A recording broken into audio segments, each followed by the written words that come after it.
Hey, Slater Crusaders, America's the greatest country in the world. Thanks so much for being here. Welcome to our special Blue State Survival Guide. I want to start off with a story. Gather around, everyone. Bring the children, gather around. I want to tell you one of Aesop's fables. Aesop's fables were written, how many years ago? Like, if you asked me how, I'd be like, I don't know, maybe they were written in like the 1600s. They were written 500 BC. They were written 2,500 years ago. There's a mouse that lived in the city. And he once traveled out to visit a relative of his in the country. And the country mouse served him dinner. Roots, wheat, acorns. And the city mouse ate it politely and said, listen, nephew, cousin, whatever, I can't believe you live like this. You're so poor. This is what you eat. It's bland. How can you survive? Let me tell you about life in the city. And the city mouse then just regaled the country mouse with stories of all the luxuries and delicacies of living and eating in the city. And the country mouse went to sleep that night in a cozy little nest in the hedges and slept in the silent, starry night, all night dreaming of what life could be like in the city. So they woke up and he was all excited and they both went off to the city. And the country mouse got there and climbed through a window and they saw this giant cornucopia on the table. Just massive amounts of food. You couldn't believe. The mouse has never fathomed anything like this beyond his wildest imagination. All the delights of the world were in front of him. The cheeses. The poor mouse has never had cheese. What kind of mouse has never had cheese before? The cheeses, the jellies, the pastries, the desserts. They were living the life. And then they heard a scurry. It was the cat. The cat sniffed him out, and the cat ran in and jumped on the table and attacked him. And the mice were able to run away. And they came back out when it was safe again and continued to gorge themselves. And then the dog came to attack them. And they scurried away and they went back when it was safe and started eating again. And then the owner of the house came and tried to attack them and they ran away. And this kept happening over and over and over again. And the country mouse, he was getting closer and closer and closer to getting captured until finally he couldn't take it anymore. And the country mouse grabbed his things and said, you, city mouse, you may have the luxuries that I have not, but I prefer my plain food and simple life in the country with the peace and security that go with it. That was and then he got up and left. That was an Aesop fable. It was written 2,500 years ago. The urban and rural divide in America is a tale as old as time. It is universal across nations. By the way, the official moral of that story is poverty with security. So poverty with security is better than plenty in the midst of fear and uncertainty. It's a tale as old as time. And red versus blue, the red versus blue divide in America, same kind of deal. And it's getting stronger and starker and more divided than ever. Today's special is dedicated to people like me, perhaps like you, who live in blue states. Or people who live in blue enclaves in red states. Illinois, for instance. I was in Illinois the other day. Illinois is a red state. It's as red as any red state could possibly be. But it has Chicago in it. so it's a blue state. But it's not a blue state, it's a red state. But if you look at that, it's Chicago, right? So this is for people who also live in Chicago. Maybe a red state, but you live in a blue area. I get a lot of emails all the time. I know Jesse and Buck and Dana and Bill do as well. People who live in blue states and say, should I get the heck out of here? Should I go move to a red state? And the answer is yes. You probably should. I can't tell you what to do. I don't know your exact situation, but you probably should. If you can, and if you want to, and if you think it's best for your family, then yes, you should do it. I'll say this, you're not giving up. You're not quitting, right? There's a lot of people that are like, no, you got to stay and fight. No, you don't. You don't need to martyr your family for that, right? Like, you're not giving up. You're not quitting. Jesse Kelly calls it a tactical retreat. So don't worry about that. Go live in a red state if you want to. Now, keep in mind, the grass is not always greener on the other side. But there's something very important about being around, it's not like-minded people as much as people who share your values. It's a little bit different. You don't have to agree on everything, but at least we share values, right? It's important to raise your kids around people who have similar values as yours, a similar worldview, what's important, what's not important in life. Does God exist? We'll start with that. That's a worldview that matters. Are you raising your kids around people who think that God exists or people who think that he's just a silly flying spaghetti monster in the sky? That matters a lot.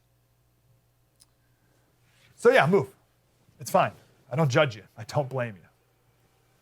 And I've had plenty of friends and people who have moved out and they're like, Slater, what are you doing? why are you still in San Diego? Why are you still in California? It's awesome over here in Idaho or whatever.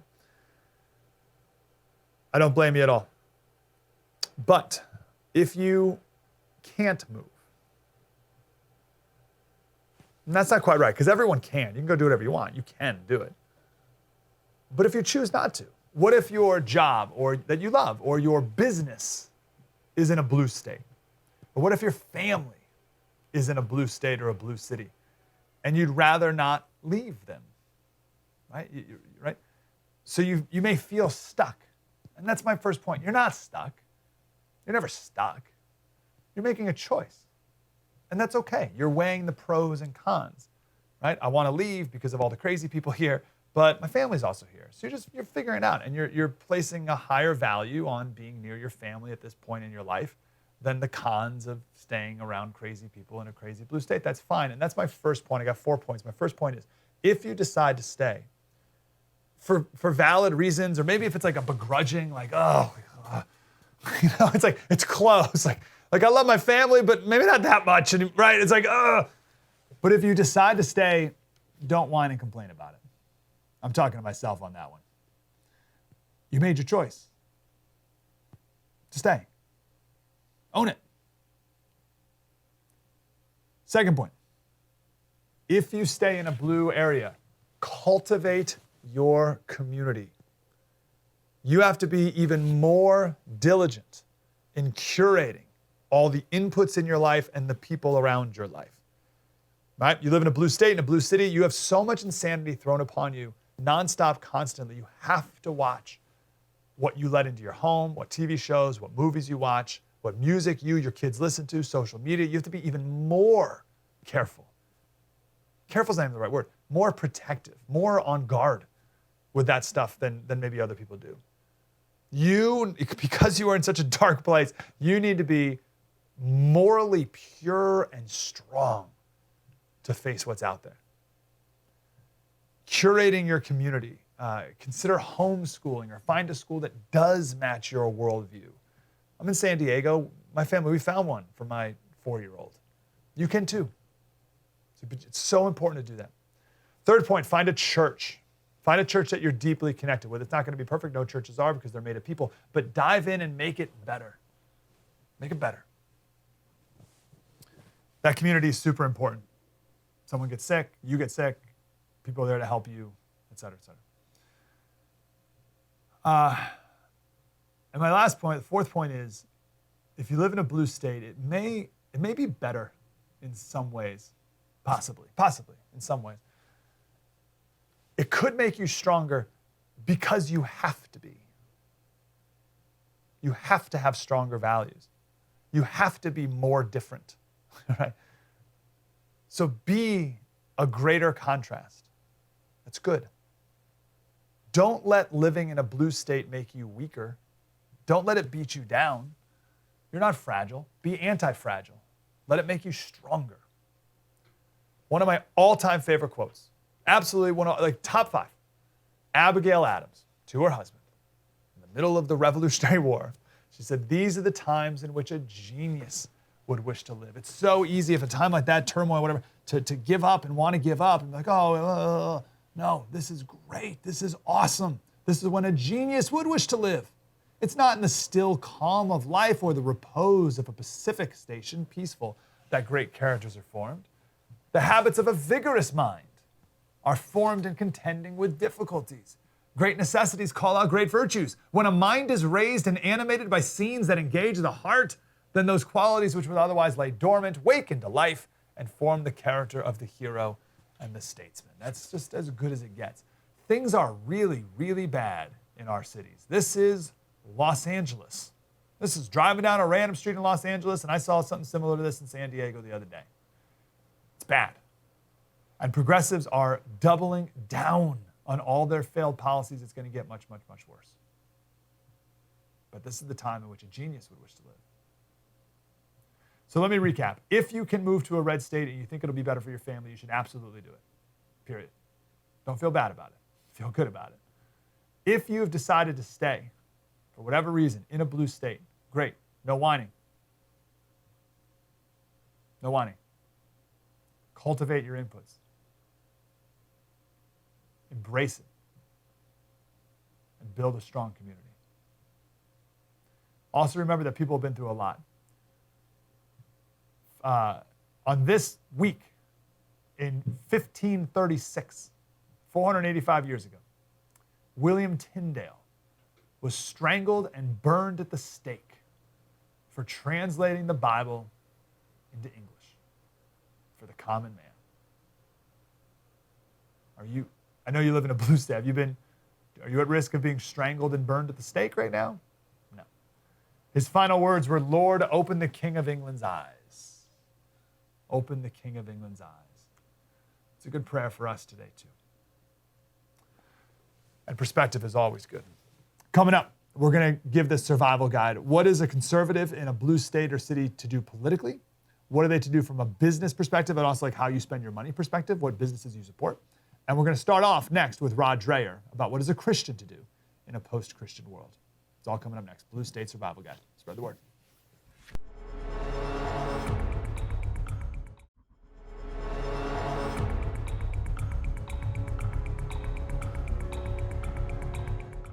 Hey, Slater Crusaders, welcome back to our special, the Blue State Survival Guide. But I want to be clear again, this is relevant for anyone who has ever felt alone or surrounded or hopeless and wanting to know how to proceed. What do we do next? What's the lay of the land and what do we do now?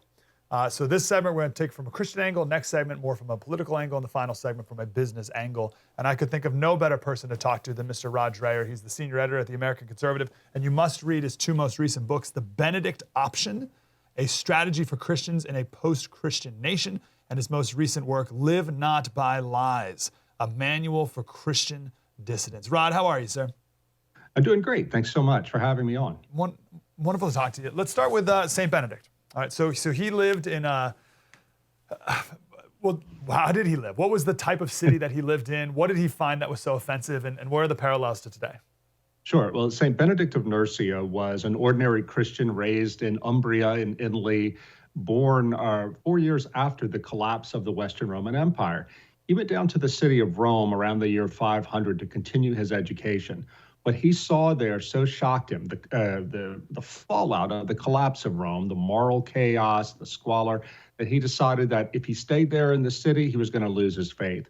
So he moved out to the countryside, went into a cave to pray for 3 years, and when he came out, he founded the Benedictine Order of Monks. Now, what these monks did over the next 300, 400, 500 years in Europe was to preserve the conditions of civilization and the faith. They kept them within their monasteries. They spread those monasteries throughout Western Europe, which was living under barbarism at the time, and they slowly converted people, and they laid the groundwork for the rebirth of civilization. Now, I cite St. Benedict as a good example for us today living in the 21st century. We're not called to be monks or nuns and to go to the monastery, but we are called to be faithful in a time of general civilizational collapse. I think that we ordinary Christians, whether you're Catholic, Orthodox, or Protestant, have a lot to learn from St. Benedict. You mentioned one thing triggered this line from your book. Often till the work was done, it was not known to be doing, right? So the way they worked was really interesting about how St. Benedict did what they were doing. Can you describe that? Yeah, it's really fascinating. St. Benedict and the men who gathered around him at first, they didn't set out to make Rome great again or to bring back Roman civilization. That was done. All they wanted to do was to figure out a way that they could live in community and live out the gospel, hold on to their faith in very difficult times. They had to become very resilient. For example, when the mother house would send out some missionary monks to start a new monastery in some wild territory, if the barbarians would come in and massacre them, they didn't let it get them down. They just sent more monks there. And eventually, over time, just this simple way of living, of reclaiming land that had grown wild, of teaching the peasants about the faith, but also how to do things that had been forgotten in civilization, like how to grow a garden or how to do metallurgy. All of these things slowly over time accumulated force, the kind of force that changed civilization. Now, I say this matters for us because I don't think that we're going to lose the ability to grow gardens, though we might, but we are losing in our civilization's decline the knowledge for how to do simple things like how to raise a family. It's amazing to think that this is being lost, but look around us. It is through divorce, through the spread of gender ideology, things like that. We are collectively forgetting the basics for how to live within civilization. So am I hearing that there's a lot of power in, instead of, as you said, make Rome great again, we're going to do this big, massive revolution, but to bring it to your local ministry, which could be as simple as your family? Absolutely. It has to do with spiritual disciplines in the home, in your personal life, and in your parish, your church organization. I write in the Benedict option about this amazing group of Catholics in Italy who live in a small city on the Adriatic. They're not angry people. They're, in fact, very, very happy. They model themselves after G.K. Chesterton. But they realize that if they're going to pass the faith on to their kids, they're going to have to work a lot harder than it was in previous generations when we lived within a Christian culture. This can be done. It's not a head for the hills, buckle down and wait for the apocalypse. That's not it at all. We are called as lay Christians to live in the world. But if we're going to live in the world as faithful Christians, then we're going to have to live with a whole lot more discipline than we have now. And I think the power of example, Mike, will be the thing that converts people. Pope Benedict XVI testified back in 1969 when he was just a priest. He prophesied that the church globally would collapse, would lose all its power, would lose a lot of its people, and it would get back to a small remnant. But that remnant of true believers, by the force of their example, living in love and living in fidelity, will be a light to people who have grown in a world that has grown dark and cold. I think that's our hope. You said the world.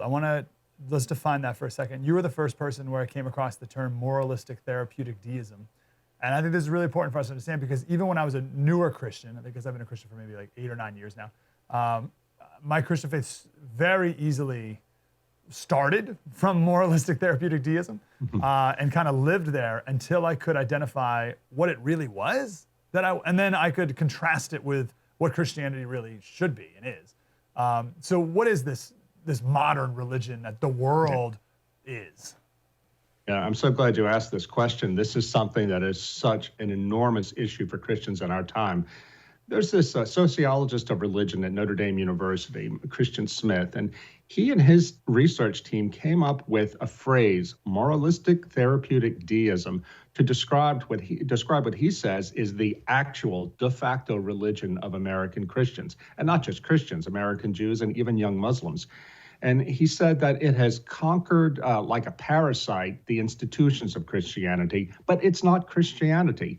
The basic tenets of MTD are that God exists, he wants you to be happy, he wants you to be nice to people, and that you only really need to call on him when you need something. Now, God does exist. He does want us to be happy and nice, but there's so much more to Christianity than this. MTD is it's a pseudo-Christianity. It's sort of a vaccine against the real thing. The real thing requires sacrifice. It requires courage. It's not about making sure that you have all your middle-class accoutrements and that you're living in middle-class comfort. Now, this is the kind of thing that we have got to learn, Mike. We Christians who live in blue states, and even people like me who live in red states, but perhaps in blue enclaves, that there is no keeping the faith without the willingness to suffer. This is what I heard from the people who lived under Soviet communism. I went to interview them for my new book, Live Not by Lies, and they said the same thing over and over. Go back and tell the American church that if you're not prepared to suffer for the faith and suffer for the truth, then you're not going to make it. Wow. I would argue that one of our main drives in our modern culture today is the search for comfort.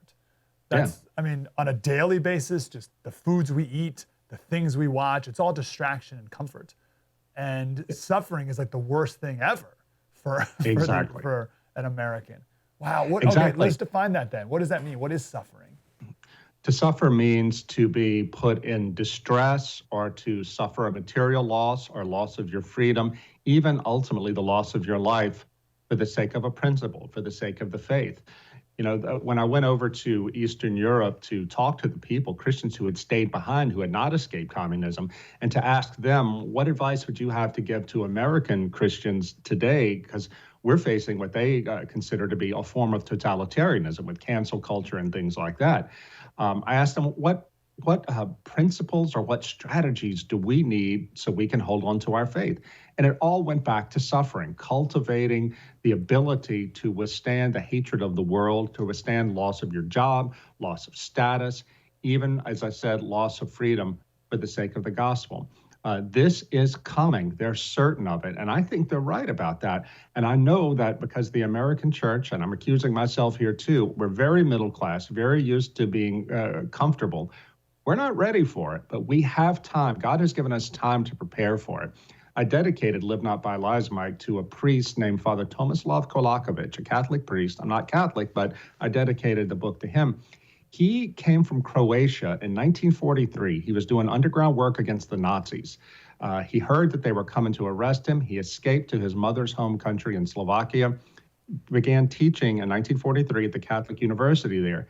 He told his students, he said, listen, the good news is the Germans are going to lose this war. The bad news is the Soviets are going to be ruling this country when it's over. So we have got to be prepared because they're coming after the church.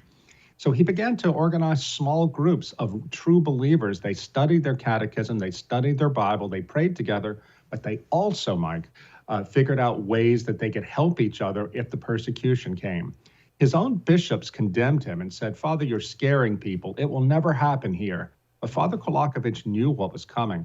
And sure enough, when the Iron Curtain fell over Czechoslovakia, the first thing the communists did, persecute the church. The network that Father Kolakovich and his followers set up in the pre-communist times became the backbone for the underground church for 40 years of communism.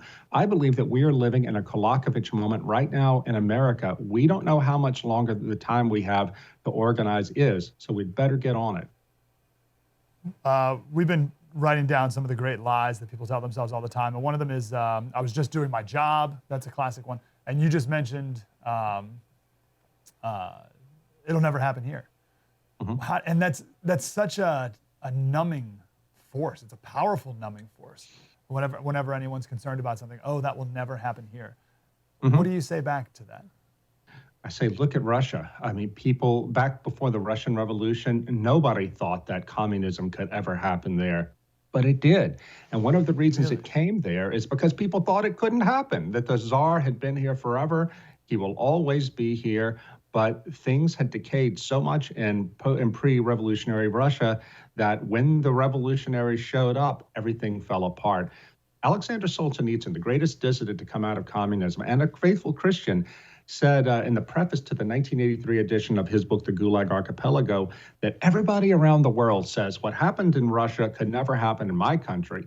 The fact, said Solzhenitsyn, is what happened in Russia could happen anywhere on earth, given the right set of circumstances. And as I talk about in Live Not by Lies, the scholar Hannah Arendt, who did a big study of where totalitarianism came from, she identified several characteristics of a pre-totalitarian society. Mike, we have them all right now in great force in America. We're in a really dangerous situation now, and Christians have got to prepare themselves. Gosh, I haven't done a proper study on pre-communist Russia, because I just assume it's always been communistic, but that's ridiculous. Of course it hasn't. Yeah, no, but that's my perspective. Yeah, I need to study more on what it was like beforehand. We got to run, Rod, but last question. I have 3 little kids, 1, 3, and 4. What is your advice to parents of kids of all ages? My advice is you cannot trust society or the institutions of our culture with their formation. I'm not saying that people ought to be afraid of everything, but understand that the institutions of our society, especially the schools right now, are working against you. The media is working against you. Understand that. Raise these kids to be countercultural. It's going to require a lot more commitment on your part of reading to them, of guarding what they watch. Do not, under any circumstances, let them have a smartphone. Guard carefully what they're exposed to online. Well, we can do this, but what we need more than anything else, I think, is communities of other parents, Christian parents, and even non-Christian parents who share our views on raising children. We need to raise our kids within those communities because it's so hard to do it by yourself. Amen. And I'm so grateful that our culture has become so obviously corrupt that it's just beyond doubt, no shadow of a doubt that we need to reject it entirely. And I'm grateful in a way for that. Rod Dreher, the great Rod Dreher, American conservative, by both of his most recent books, The Benedict Option, A Strategy for Christians in a Post-Christian Nation, and then the most recent, Live Not by Lies, A Manual for Christian Dissidents. Rod, an honor. Thank you, sir. It's always great to be here. Fantastic day. Coming up next, we'll talk about this from a political angle and then from a business perspective. True story. Mike Slater, spread the word.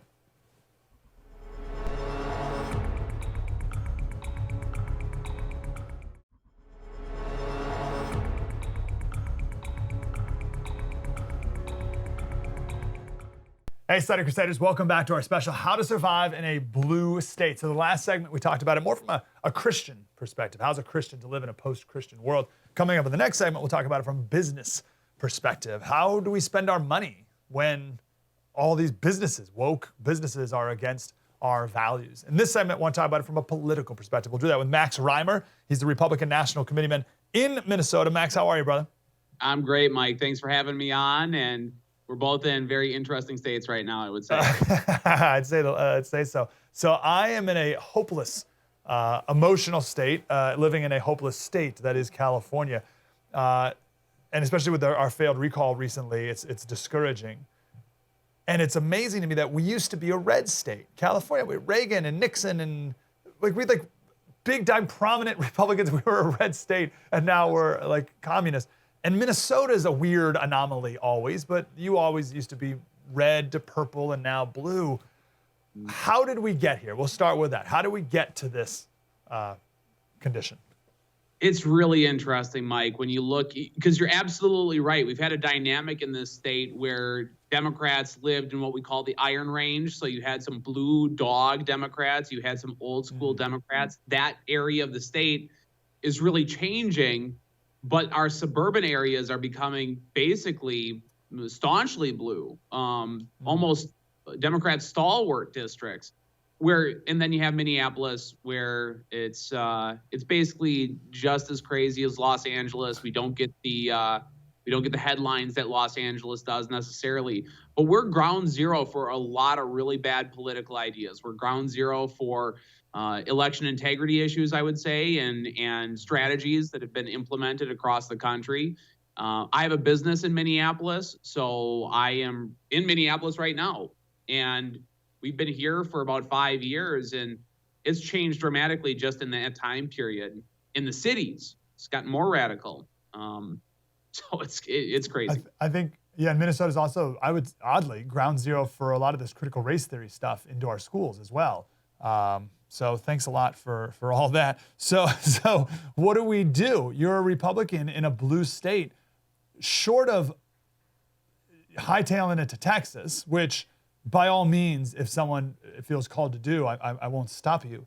But maybe people have businesses in these blue states that they can't leave or don't want to leave, family in these blue states that they don't want to leave behind. So we're, quote unquote, stuck in a blue state or a blue city. What's your advice? So I'm like you, where my business and my network and my family and everybody that I've built out relationships with for the past 13 years live in Minnesota. I don't intend to go anywhere unless they're going to send me to the gulag, which is a possibility, I suppose. Maybe, yeah. Yeah. But what do you do I think that Minnesota is probably in a little different shape than California is, for instance. We have a split legislature in Minnesota, meaning our House is Democrat and our Senate is Republican. We're one of the only split state legislatures in the country, but we haven't won a statewide election in 28 attempts. So I believe that there's still hope, and I believe that there's new coalitions being built specifically around the issues of health freedom, where people who have been locked down, they've had their businesses shut down, their kids are, the potential for vaccine mandates are on the table, they're going to be masked all year. I think there's new coalitions being built who are open to becoming Republican, who have not been in the past. So that's what gives me hope. And you got to keep fighting. I would just say on the issue of election integrity and making sure that we're cleaning up our voter rolls and we're trying to enforce things like signature requirements for mail-in ballots, reducing the time frame by which you can vote. We got to fight like heck in the judicial system and just go kicking and screaming. It's what the Democrats do all the time, and it seems to work for them. What do you say to the people who vote against their interests, which happens all the time? And this is one of Dennis Prager's big points, is that you have liberals and conservatives have a lot of shared principles, freedom of speech, for instance. But liberals continue to vote for leftists, and the leftists get in power, even though the leftists and liberals don't particularly agree on things even. So I don't know if you want to answer that, like what issues need to be brought up from conservatives to bring liberals to vote for them and moderates? Or is it just a posture, a marketing, a presentation that conservatives need to change in order to bring people over? Yeah. So the question you bring up is a really good one, because our governor right now, Tim Walz, he positioned himself as this moderate. He was from southern Minnesota. He was in Congress, and he was kind of regarded as a moderate congressperson. And since he's become governor, he's been the most far left governor, most authoritarian governor that we've had in our history. He's been incredibly divisive. He ran on a campaign of one Minnesota, as in we're all one Minnesota. And since then has done nothing but divide us by rural versus metro. We've had this kind of one size fits all model in our COVID response. I think that your question of, is it messaging or is it actual issues? I think it's a little bit of both. And I live in Minneapolis, or my business is in Minneapolis. My business partner lives in Minneapolis. And I would say people's hearts here are open. They want they want someone to show up and give a damn. And that's not happening even at a basic level here, because I think there's plenty of wedge issues. Mandatory vaccination being one of them in inner city Minneapolis. I think there's a lot of people who are skeptical of what's going on, especially people who have been historically used as science experiments by the government, are extremely skeptical of that premise. So I think you have to talk a little bit more about the things that are uncomfortable to talk about. There's plenty of DC consultants who will tell you that you should not be talking about mandatory vaccines. Don't talk about kids in masks in school. Don't talk about voter integrity. Don't talk about these things that seem to be hot button issues. But I think if you're a fighter, I think that's what most people are looking for. And then it just requires you to show up in a real way. Yeah, so again, I'm just discouraged about everything you just said, because in California, we had that. We had a chance for all those issues right there. Vaccine mandates, mask holding. And then also school choice, right? Most people support school choice. So we had a governor's recall, and Gavin Newsom's against school choice, and Larry Elder comes in and says, hey, vote for me, I'm for school choice. And 70% of people voted for Gavin Newsom. How do you get through to people on even the issues that they agree with? That's the crazy. We're not trying to convince people to be in favor of school choice. They are. And they still continue to vote for the people who are against it. It's mind-boggling. And we got to run, Max, but so maybe we could tie an answer into that with my last question, which is just give me some hope, right? So this, like California, for instance, used to be red. Now it's crazy blue. Can it ever be red? Can Minnesota ever be red? Can New York ever become a red state again? All these other kind of purpley swing states, whatever. Can these states become red again? There is always a philosophical and political pendulum. It always swings. It's been swinging since history began. So no matter what happens, you and I could be the worst Republicans in the world, and that ideological shift will happen. Now, will it happen 10 years from now or 100 years from now? I don't have an answer to that question. But what I will say is the number one issue that we need to be diligent about and take care of as Republicans is the issue of voter integrity. We need to call our senators. We need to call our House people. We need to try to put pressure in different ways on the judicial portion of our government to say, hey, when that pendulum does swing, and it could be swinging right now. I just saw a podcast where LeBron James was basically advocating for school choice on accident. Yeah. And when the pendulum does swing, we want to make sure that whatever electoral groundswell that we have is real and that it's not robbed in a rigged process. And I would just say, fight like hell for that issue, and then rely on the culture to the cultural pendulum to swing, if you will. Yeah, I think that's fair. Max Reimer, Republican National Committeeman in Minnesota. Thanks, Max. Good to talk to you, man. Thanks, Mike. Talk to you soon. Have a wonderful day. Coming up next, we'll talk about it from the business perspective and how you should best spend your money. There's a new app called Public Square. That's right now it's just in one location, but it will grow, and I want you to be in front of this. And it'll help us all better spend our money, make wiser choices with who we give our money to. Talk about that with the founder of the app coming up next. Mike Slater, spread the word.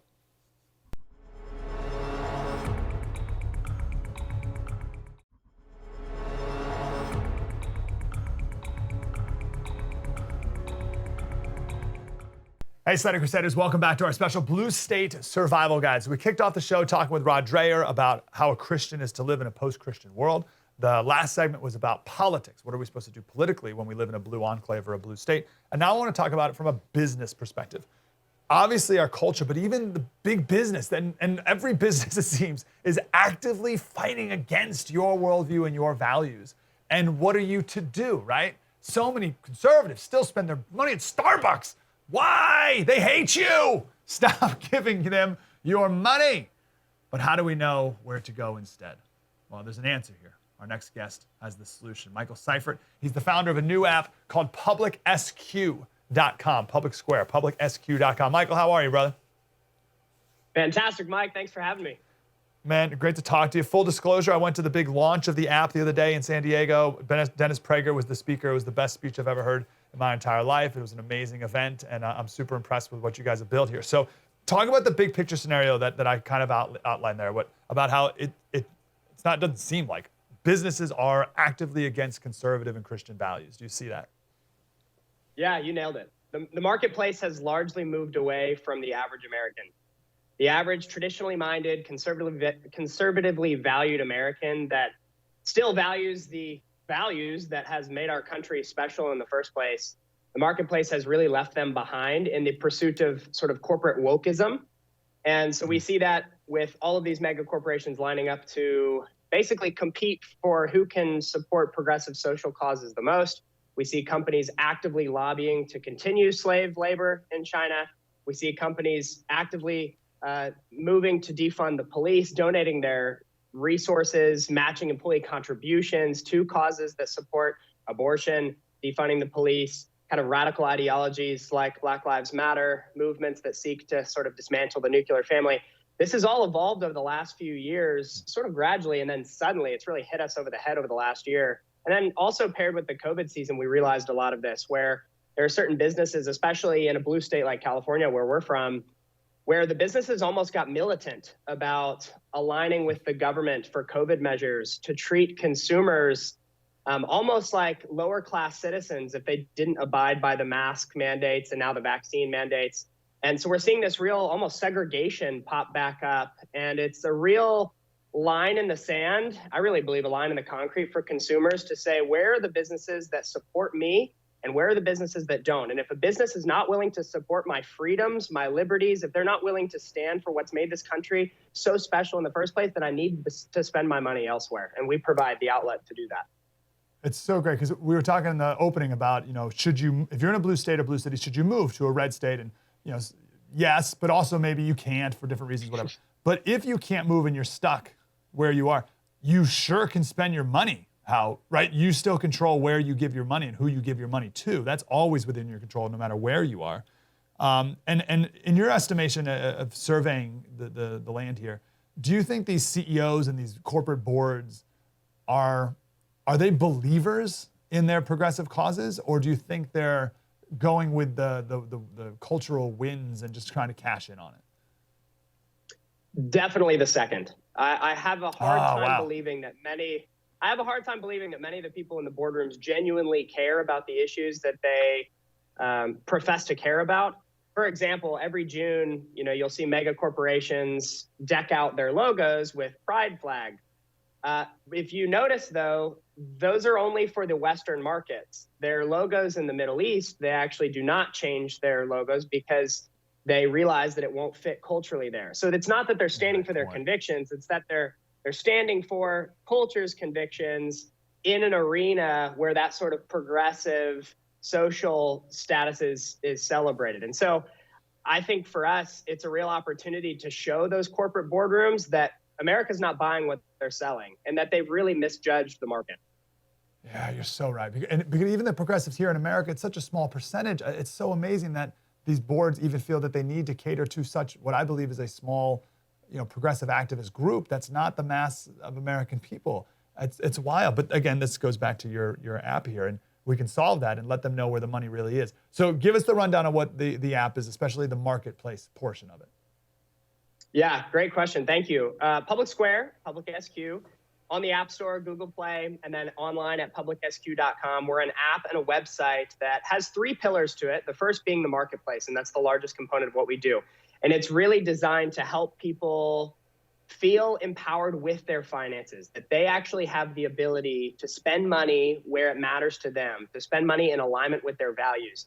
And so it's literally a digital interactive marketplace on the app or on the website that shows you all the coffee shops, restaurants, hotels, electricians, plumbers, all of these different industries in your area that have said, I stand for this country, I stand for freedom, I respect what you respect, I want to embrace sort of a conservative ethic around how we should conduct business in our society at large, and I want to serve you. And so these consumers can feel like, man, at every dollar I'm spending, I'm voting with my dollars. What's really neat, too, is that many of these businesses actually offer discounts for shopping there. So you can actually have incentive to spend money in alignment with your values. So in San Diego currently, which is our launch market, so we're going San Diego, Orange County, and then nationwide. In San Diego right now, we have 220 businesses as of this morning that are on the app, that are enjoying their experience with consumers and letting them know that they're here for them. And it's a really sweet alternate economy building. So we have a Starbucks, 2 Starbucks, 3 Starbucks within half a mile of our house. But we have the app, obviously. We just clicked on coffee shops, and there's all these coffee shops near us that are in the app that we know are more conservatively minded, and we'd much rather spend our money there instead of giving it to Starbucks anymore. It's that simple. And it's like that with restaurants, and as you said, plumbers, everything, and it's fantastic. We got about 2 minutes. Give me the values that a business has to agree to in order to be allowed on this app, and so that I can trust, right? If they're on this app, I need to trust the app and you, that they do believe in these things. So what are these values? Yeah, so every time a business signs on with us, they go through the onboarding process. We take them through a vetting process to ensure not only values, but also quality, so that this is a real partnership that both sides can be proud of in the kind of interaction. And there are 7 values that they agree to respect and to not spend any money, time, or resources antagonistically against. So they're adopting these values and joining us by upholding these values. And the 7 values at a high level are basically that we believe the United States is worth protecting. We believe the Constitution and Bill of Rights are needed, they're necessary, and they must be respected and upheld. We believe in a limited government that represents, not rules over citizens. We believe in the sanctity and importance of the family unit, including the protection of the unborn. We see people for who they are, not for their skin color, gender, or ethnicity. We believe, like MLK Jr. said, that we should be judged by the content of our character, not by the color of our skin. We believe in a free market system of economics that prioritizes the voluntary exchange of goods, services between a business and a consumer, free from as much government intervention as possible. And the final value is that we believe in the rights of individuals to take responsibility for their health choices. So we adamantly stand against vaccine mandates, mask mandates. We see people as people. You get to make your choice, and you're respected in these places of business. Amazing. So they agree to those, and then they're on the app. Someone wants to frequent one of those businesses, support them. And how does that make America a better place? What's the end goal here once this takes off? The end goal is that 5-6 years down the road, we brought freedom into the mainstream. The market is different. The way we share information is different. Our connection, our community, it's different because the people rose up. The silent majority stood and said, we're taking back our country. And we're not going to do it through petty arguments. We're going to do it through living our lives differently. We're going to spend our money, interact on the platform of our values, and watch the market move. My dream is that 5 years down the road, 5 million Public Square members left Starbucks because they found a better local option. So Starbucks learns that corporate wokeism is not the way forward. And we see a transformed country because of it. Love it. PublicSQ.com in the App Store right now. Just download it. It's in San Diego right now, but we'll be across the country as soon as we can. But still support them any way you can. PublicSQ.com. Michael, you're the man. Thank you, brother. Thank you, Mike. Appreciate your time. Super grateful. PublicSQ.com to learn more information. So there you go. Blue State Survival Guide. What do you do as a Christian in a post-Christian world? What do we do politically where it seems like it's impossible to ever win again? Hopefully a little hope there about pendulums swinging back and forth. And then finally, how do we spend our money? Hopefully this has been empowering to you. Don't give up. True story. Mike Slater. Spread the word.